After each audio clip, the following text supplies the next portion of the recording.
নমস্কার বন্ধুরা, এই যে দুপুরবেলা আমার লাঞ্চ টাইম হয়েছে। লাঞ্চ টাইমে দেখো কি খাবার নিয়েছি। এই যে ভাত আছে, আর এটা হচ্ছে থানকুনি পাতার সঙ্গে খাবো।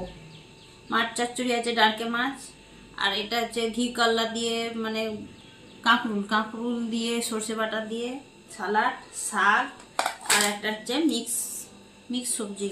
ঠিক আছে, আমি প্রথমে এই যে পাতাটা দিয়ে, থানকুনি পাতাটা দিয়ে আগে খেয়ে নেবো মেখে।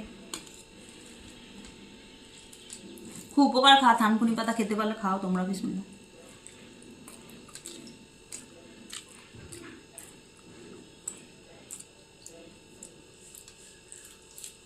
ভালো লাগলে সাবস্ক্রাইব করবেন।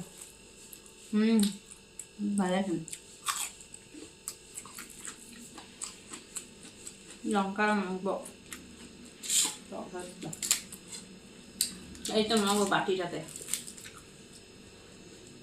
ঝাল নেই লঙ্কা।